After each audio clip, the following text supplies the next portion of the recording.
जैसे कि आप सभी जानते हैं कि सनातन धर्म विज्ञान और आध्यात्मिकता का अनेकों अनेक अनसुलझे रहस्य अपने में समेटे हुए हैं, जिनको जितना जानने की आप कोशिश करेंगे ना, वो उतने ही सीमित प्रयास आपको लगने लगेंगे। ऐसा ही एक विषय है कि पूजा मंदिर में ही क्यों की जाती है। भगवान तो हर जगह विद्यमान है और हमारे धर्म में यह माना भी जाता है कि भगवान तो कण कण में है, तो क्यों फिर एक मंदिर की जरूरत पड़ी और क्यों मंदिरों में पूजा करना सर्वोत्तम भी माना जाता है। तो इसके पीछे कि कुछ तर्क भी होते हैं और कुछ कुतर्क भी होते हैं, पर फिर भी हम कुछ तथ्यों के जरिए इस बात को समझने का प्रयास करेंगे। जैसा कि आप जानते हैं कि प्राचीन काल में ही ऋषि मुनि ध्यान से ईश्वर की प्राप्ति करने का प्रयास करते थे। इसको ध्यान मार्ग कहा जाता है और ध्यान मार्ग का वर्णन गीता में भी किया गया है। अगर आप प्राचीन कालीन बने मंदिरों को ध्यान से देखेंगे तो आप पाएंगे कि उन मंदिरों को एक विशेष स्थान पर विशेष प्रकृति के पास बनाया जाता है। वहां आपको जाते ही एक अलग पॉजिटिविटी का अनुभव होता है और आप किस धर्म या किस मजहब किस संप्रदाय से आप संबंध रखते हैं, इस बात का आपके अनुभव पर कोई प्रभाव नहीं पड़ता। तो अगर हम देखें तो वैदिक काल से ही भारतीय परंपरा में मंदिरों को बनाने का एक शास्त्र जो है वो अस्तित्व में है, जिसे आगम शास्त्र के नाम से जानते हैं। इसमें मंदिरों का निर्माण वैदिक गणित की गणना के आधार पर किया जाता था। आप देखेंगे कि शिव जी के लगभग 12 मंदिर एक सीधी रेखा में स्थापित हैं, जो उस समय की गई गणना को एक अद्भुत प्रयास मानने पर मजबूर करती है। मंदिर बनाने का एक मुख्य कारण ऐसे वातावरण को उपलब्ध कराना था जहां पर ईश्वर को ध्यान मार्ग से प्राप्त किया जा सके या करने का प्रयास किया जा सके। और ईश्वर को प्राप्त करने का अर्थ है मन को केंद्रित करना, जिससे हमारा ऊर्जा चक्र क्रियाशील हो जाता है। तब हमें ध्यान मार्ग पर अग्रसित होना पड़ता है। चलिए डिटेल में जानते हैं कि यह मंदिरों में कैसे संभव होता है, और यह भी जानते हैं कि मंदिरों में प्रतिमा पूजा, जिन्हें मूर्ति पूजा कहा जाता है, वह भी क्यों की जाती है और इसके पीछे भी साइंस का क्या तथ्य है। आप सभी ये जानते होंगे कि जो ध्वनि होती है वो फ्रीक्वेंसी क्रिएट करती है, और जो प्रतिमाएं होती है वो पत्थर की बनी होती है, और पत्थर मेटल्स और मिनरल से बने होते हैं। अगर आप किसी घाटी में या पत्थरों के बीच खड़े होकर किसी ध्वनि को प्रसारित करते हैं या चीखते हैं तो वह ध्वनि आपको दोबारा सुनाई देती है, जो उस प्रसारित की गई ध्वनि की प्रतिध्वनि होती है। अगर खुले आसमान में और इतनी दूरी से पत्थर ध्वनि की प्रतिध्वनि का निर्माण कर सकते हैं, तो चट्टानों से निर्मित मंदिरों में इसकी फ्रीक्वेंसी कितनी होगी, इसका आप केवल अनुमान लगा सकते हैं। इसकी वास्तविकता जानना असंभव है। यही कारण है कि प्राचीन काल में मंदिरों का निर्माण विशाल चट्टानों और पत्थरों को काटकर किया जाता था।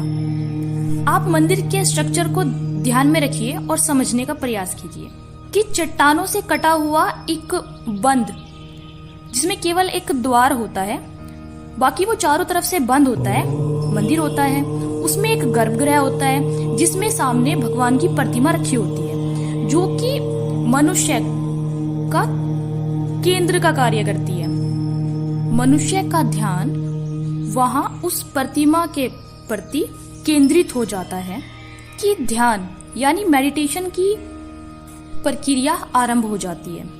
चरक संहिता में कहा गया है, यथा पिंडे तथा ब्रह्मांडे और यथा ब्रह्मांडे तथा पिंडे, अर्थात हम जैसे हैं ये ब्रह्मांड है और ब्रह्मांड जैसा है वैसे ही हम हैं। आप देखेंगे कि हमारे मस्तिष्क में पाए जाने वाले बिलियंस ऑफ न्यूरॉन मिलकर ठीक ऐसी ही संरचना का निर्माण करते हैं जैसा कि ब्रह्मांड में तारे और गैलेक्सी मिलकर करती हैं। जैसे ब्रह्मांड में एक फ्रीक्वेंसी हमेशा एक्टिव रहती है, ठीक उसी तरह हमारे ब्रेन में भी कुछ फ्रीक्वेंसी हमेशा एक्टिव रहती है, जिन्हें ब्रेन वेव्स कहा जाता है। यही वेव्स तय करती है कि हम क्या और कैसे हैं। हमारा मस्तिष्क कितना कॉन्सेंट्रेटेड है। हमारा मस्तिष्क 5 प्रकार की ब्रेन वेव्स उत्सर्जित करता है: बीटा, अल्फा, थीटा, डेल्टा और गामा।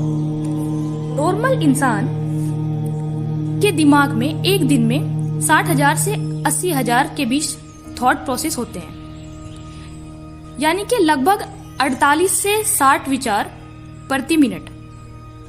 इतने ज्यादा विचारों की क्वांटिटी के वजह से ही हमारे माइंड का कॉन्सेंट्रेट होना लगभग संभव नहीं होता है। इसी बीटा से गामा तक की जर्नी को संभव करने के लिए ध्यान की आवश्यकता होती है। और जब हम गामा स्टेज पर आ जाते हैं तो हमारा मस्तिष्क सुपर कॉन्शियसनेस की ओर अग्रसर हो जाता है। और अगर आप देखेंगे तो यह कार्य संभव करता है मंदिर में उपस्थित ध्वनियां।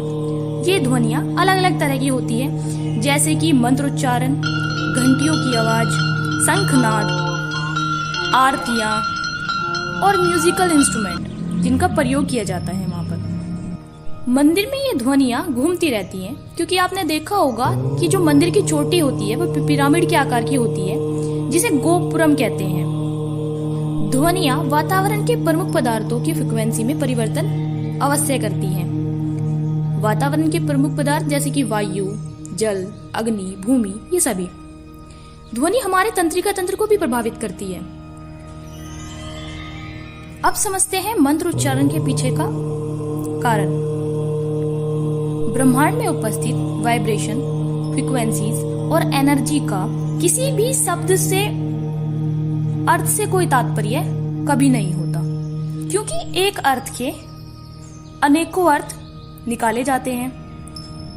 ब्रह्मांड में उपस्थित इन फ्रीक्वेंसी का संबंध केवल फ्रीक्वेंसी से होता है। जब हम किसी पर्टिकुलर मंत्र का उच्चारण करते हैं तो उन शब्दों का अपना एक फ्रीक्वेंसी एरिया होता है, जो ब्रह्मांड में उपस्थित उन्हीं फ्रीक्वेंसी एरिया को कनेक्ट करती है।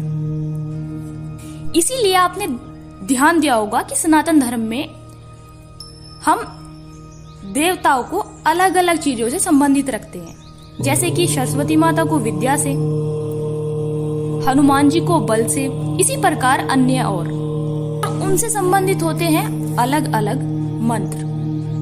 इसीलिए कहा भी जाता है कि मंत्रों का उच्चारण सर्वथा सही होना चाहिए, क्योंकि मंत्र इसीलिए ताकतवर होते हैं। अगर आप उनका उच्चारण सही नहीं करेंगे तो वो सही फ्रीक्वेंसी क्रिएट कभी नहीं करेंगे और आपको उसका लाभ कभी नहीं मिलेगा, ना ही आपका मस्तिष्क केंद्रित हो पाएगा।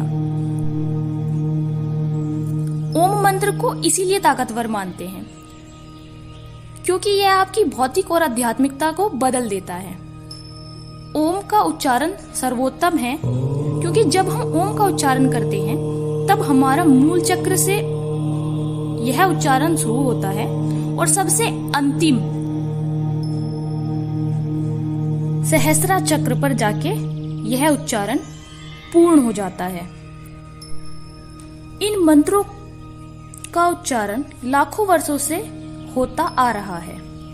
जिस प्रकार 7 चक्र होते हैं उसी प्रकार 7 स्वर होते हैं, 7 राग होते हैं, और ये स्वर और राग ध्वनियां ही तो हैं। जैसे मूलाधार चक्र के लिए हंस ध्वनि राग को सुना जाता है, इसी प्रकार अलग अलग चक्र के लिए अलग अलग राग को सुना जाता है और उनका समय भी अलग अलग होता है। किसी को सुबह के समय सुना जाता है, किसी को शाम के समय सुना जाता है।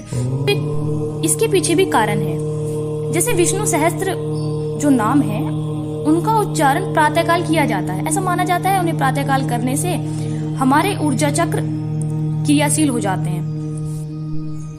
अतः गर्व से बताइए सनातन धर्म की परंपराओं के बारे में।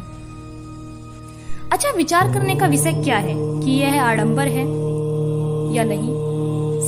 साइंस इसे मानता है या नहीं। विचार का विषय तो यह होना चाहिए कि जिस समय साइंस खुद में भी अस्तित्व में नहीं आया था, मतलब ऐसा नहीं था कि उस समय साइंस होगा ही नहीं, होगा, पर ये खुद के अपने स्वयं के अस्तित्व के रूप में एक अलग विषय के रूप में स्थापित भी नहीं हुआ था। उस समय ऋषि मुनि इतना ज्ञान अर्जित करके बैठे थे कि उन्हें ध्वनि, पत्थर, नेचर, इन सब से निकलने वाली फ्रीक्वेंसी, ऊर्जा के बारे में इतना ज्ञान था। तो यह गलत नहीं हो सकता, व्यर्थ नहीं हो सकता। जरूरी नहीं है जो चीज आपको पता नहीं है वो चीज एडजस्ट ही ना करती हो। तो अगर कभी आपसे कोई कहे कि मंदिर पूजा करनी चाहिए या भगवान तो हर जगह है, यह तो आडंबर है, तो आप उन्हें प्रेम से समझाइए और बताइए, और हमें जरूर बताइए कि आपको आज की जानकारी कैसी लगी। अगर आपको ये वीडियो अच्छी लगी हो तो लाइक कीजिए, शेयर कीजिए और कमेंट